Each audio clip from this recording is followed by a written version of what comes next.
ይህ ቁጥር 300 የዛዱል መዓድ ፈታዋ ነው።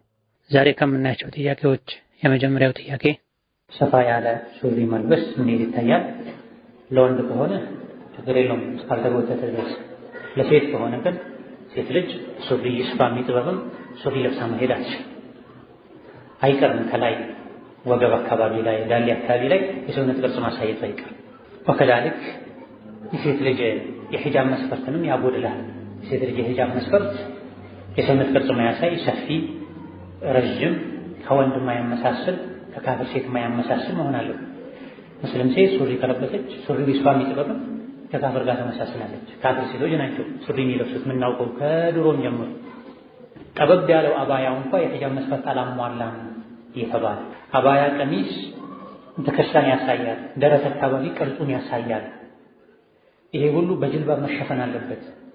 ራስ ላይ በሚጠልቅ ራስ ላይ ተንጠልጥሎ ሙሉ የሰውነት ቅርስን የሚሸፍን ጅልባብ ትልበስ እየተባለ ዩድኒን ዐለይሂን ሚን ጀላቢቢሂን ከለበሱት ልብስ ላይ ላያቸው ላይ ጅልባብ ለቀቅ ያደርጉ ብሎ አላህ እያዘዘ ሱሪ ትልበስ አይባልም።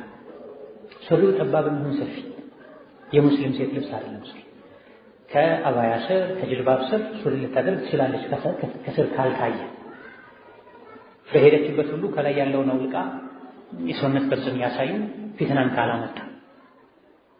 የሴት ልጅ ልብስ ዓላማው ሲትር ነው። ሞዳ ፋሽን ሳይሆን ውበት ሳይሆን የሰውነት አካላትን ማሳየት ሳይሆን ፋሽን መከተል ሳይሆን የሙስሊም ሴት የልብሷ ዓላማ ቁርአን ላይ የታዘዘችውን አለባበስ እስላማዊ አለባበስ መተግበር። ታዲያ በቁርአን በሐዲስ ስንመዝነው ሴት ልጅ ቦምቤ ሰፋ ያለ ልብስ ጉርድ ግማሽ እስከ ጉልበት ጉርድ ከዛ በታች ሱሪ መስፈርቱን ያሟላል ወይ? አበዳን ያሟላል። የአይሻ የሐፍሳ የፋጢማ ልብስ ነበር ወይ? አበዳን አይደለም። ሙስሊም ሴት መከተል ያለበት ራያ ሞዴል ማድረግ ያለበት አይሻን፣ ፋጢማን፣ ሐፍሳን እነሱ እንደዚህ ልብስ ነበር ወይ? ልብስ ፋጢማ አልቅሰዋል። ስለታሳንቅ ምን ነው ሲሏቸው የእንጀራ እናታቸው የሞትኩ ቀን ጀናዛዬን ወንዶች ፊት አድርገውት የሰውነቴን የተሸፈነውን እንኳን ቅርጽ ሴቱ ወንዶች ማለታቸው አሳስቦኝ ነው ማለት ሰው ከሞቱ በኋላ ጀናዛ ተገንዞ ተሸፍኖ እንኳን ሰውነት አካልን ወንድ ማየቱ አሳስቧቸዋል። እንዴት ነው በህይወት ያለች ሴት ልጅ በሱሪ መትወታው ተቤት የሰውነት ቅርጽ አይታይም፣ ስትራመድ ሱሪ መሆኑ አይታይም። በጣም ሰፊ ካደረግነው ቀሚስ ነው የሚመስለው። ወዴት ነው ጠጋ ጠጋ እየተባለ ነው? ለምንድን ነው እያስፈለገው? ሐያ አደብ ስርዓት ያላት ሴት ልብስ ነው ወይ? ቁርአኑ እኮ ዝቅተኛ ትልበስ ያለው ሴት ልጅ ጅልባብ ሱሪ ትልበስ አላለም።